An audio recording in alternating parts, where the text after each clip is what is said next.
2100 le aziende costrette a chiudere dal 2008 ad oggi nella Marca, 27 milioni le ore di cassa integrazione in provincia e una volta terminata la copertura degli ammortizzatori sociali potrebbero essere a rischio 3.600 posti di lavoro. Tutto questo in un Veneto in cui da inizio anno si sono contati in media 3 fallimenti al giorno, festivi compresi. Ecco la fotografia della situazione economica scattata dalla Camera di Commercio di Treviso. La crisi di fiducia e di liquidità ha creato una situazione di disagio, a pagarne di più le spese è l'edilizia con il 50% in meno di transazioni e il mercato dell'automobile con un calo delle immatricolazioni del 34%. La situazione è sempre molto negativa, il mercato non consuma, c'è sfiducia, anche chi ha risorse economiche non investe, non compra e questo sta creando continuamente problemi di cadute di imprese.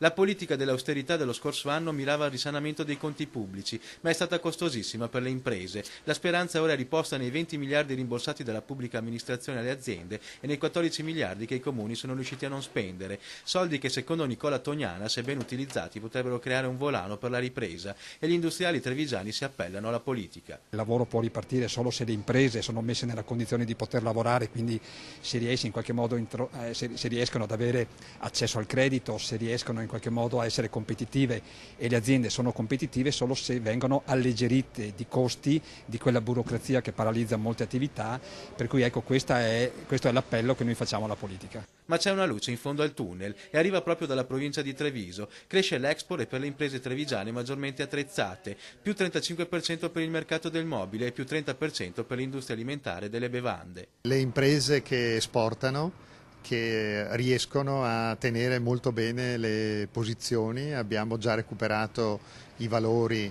precedenti alla crisi del 2008. Da registrare intanto l'iniziativa di Assospor nella Marca. Il presidente dell'associazione di categoria Luca Businaro consegnerà all'Abbio un piccolo salvadanaio in cui gli imprenditori hanno inserito simbolicamente una monetina per chiedere alle banche di sostenere le aziende dello Sport System. Noi ci siamo. Noi abbiamo ancora un piccolo salvadanaio, però abbiamo bisogno di un ruolo attivo delle banche e non di un ruolo che va in arretramento totale dei fidi che vengono concessi alle aziende.